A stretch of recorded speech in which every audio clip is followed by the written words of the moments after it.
We've been waiting for the government for 3 years to introduce one. And today felt like the right day to suspend standing orders and call for a debate. We've only got a few days left of sitting before we rise for Christmas, and I felt very strongly that the nation needs this. They're calling for it. 9 in 10 Australians want an integrity commission. I have a bill in the House, and I felt it was time to call for that debate again. You've labelled the technicality, which requires an absolute majority, undemocratic during the pandemic. Without this, your bill would have been debated. What message does this send about the support for a Federal Integrity Commission? Well, I think the fact that the government lost both votes on the floor of the House today demonstrates that the will of the Parliament is to debate my Federal Integrity Commission bill and indeed vote on it. And Patricia, if things had been different today, we could in fact have a Federal Integrity Commission passed through the House today. This extraordinary situation that we have where the government can lose 2 votes on the House but still manage to escape through this technicality, I think is quite extraordinary for our democracy. I think it's a real problem, and I would not be surprised if many people across the nation tonight are asking the question, how did Scott Morrison get away with that? The Liberal member for Bass, the Coalition's most marginal seat, Bridget Archer, crossed the floor to support the debate. She says she's perplexed and a bit offended that the Integrity Commission bill hasn't been prioritised. The Prime Minister says he hasn't lost control of his party. Is this proof that that's not the case? I mean, she's just one person, right? This is proof that the member for Bass, Bridget Archer, is someone who stands by her convictions. She truly believes that we need a Federal Integrity Commission. The people she represents are calling for a Federal Integrity Commission, and she's a person of integrity and a person of conviction, and she voted to do what she thought was right, and that was to cross the floor to support me on this bill. So how long were you working to get her support? Did you know how she was going to vote today? I've been working with lots of people, Patricia. Many members of the Parliament have sat down with me. Some members of the government, including Bridget and others, have sat down with me and looked at my bill carefully, made suggestions for improvement. I've never asked anyone directly to cross the floor. That's always it's always a question for each individual member of Parliament. I think the sad thing is that it's so rare for a member of Parliament to vote on conviction. They tend to always vote with the party, and of course the Liberal Party tell you constantly that they can vote as they please anytime they want. So this shouldn't be as extraordinary as it is today, and I think it demonstrates, though, that Bridget Archer is someone who takes her vote very, very seriously and has the conviction to follow up. She just doesn't talk about staying inside the tent. She doesn't get on the airwaves and beat her chest about what happens in the party room.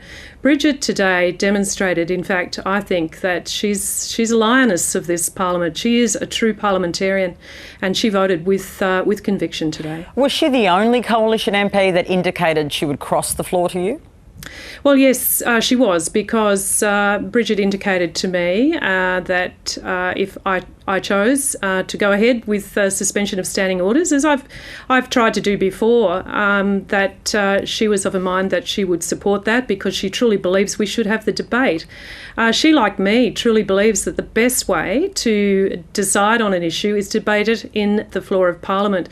So the fact that she not only crossed the floor, but she seconded the motion today, I think shows her conviction. She gave I thought, a magnificent speech explaining why she was doing this. I'd love to see more members of the government have the same level of conviction on other issues as well as integrity. But really, Patricia, we can't have good governance, we can't have strong policy in this nation until we have an Integrity Commission. You say the irony of the Prime Minister's silence on Integrity Commission isn't lost on you, and he's broken a promise.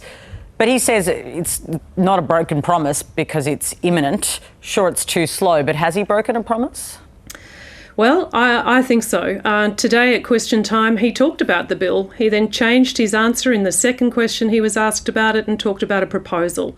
The truth of the matter is, Patricia, there is no bill until it's introduced into the Parliament, and no such thing has been introduced by this government. As I said, we've only got a few days left until we rise for Christmas. Who knows whether we'll be coming back into the new year to sit again. So at this stage, to me, it's looking nothing like a broken promise. Absolutely it is. The Prime Minister says Labor and others want a kangaroo court rather than an integrity commission. And in fact, he was, really slammed the New South Wales model today and went in quite hard and heavy on those issues. On the idea that the Integrity Commission was just, out of control in New South Wales and had taken the claim, of basically destroying the career of Gladys Berejiklian. What's your response to that? Because that is a view that clearly many have in government, that it's destroyed the careers of innocent people.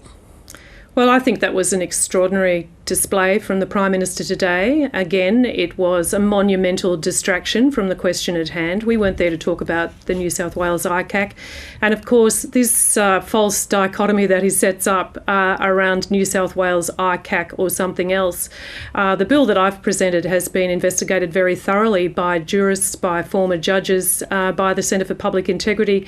And in the work that they've done in examining every Integrity Commission or anti-corruption body around the nation, the bill that I've put forward sits firmly in the middle. It's not at the end of a New South Wales ICAC, nor is it as weak as the government's proposal. And what's really important about the legislation that I've put to the Parliament is that it has strong protections for vexatious or frivolous claims. It has strong capacity to fully exonerate someone who's found to have nothing to answer before such a body. So it was just extraordinary that the Prime Minister was speaking the way he was today under parliamentary privilege. Extraordinary the things that he was saying while an investigation is going on in New South Wales, and it in no way contributed to a meaningful debate about what a Federal Integrity Commission could or should be.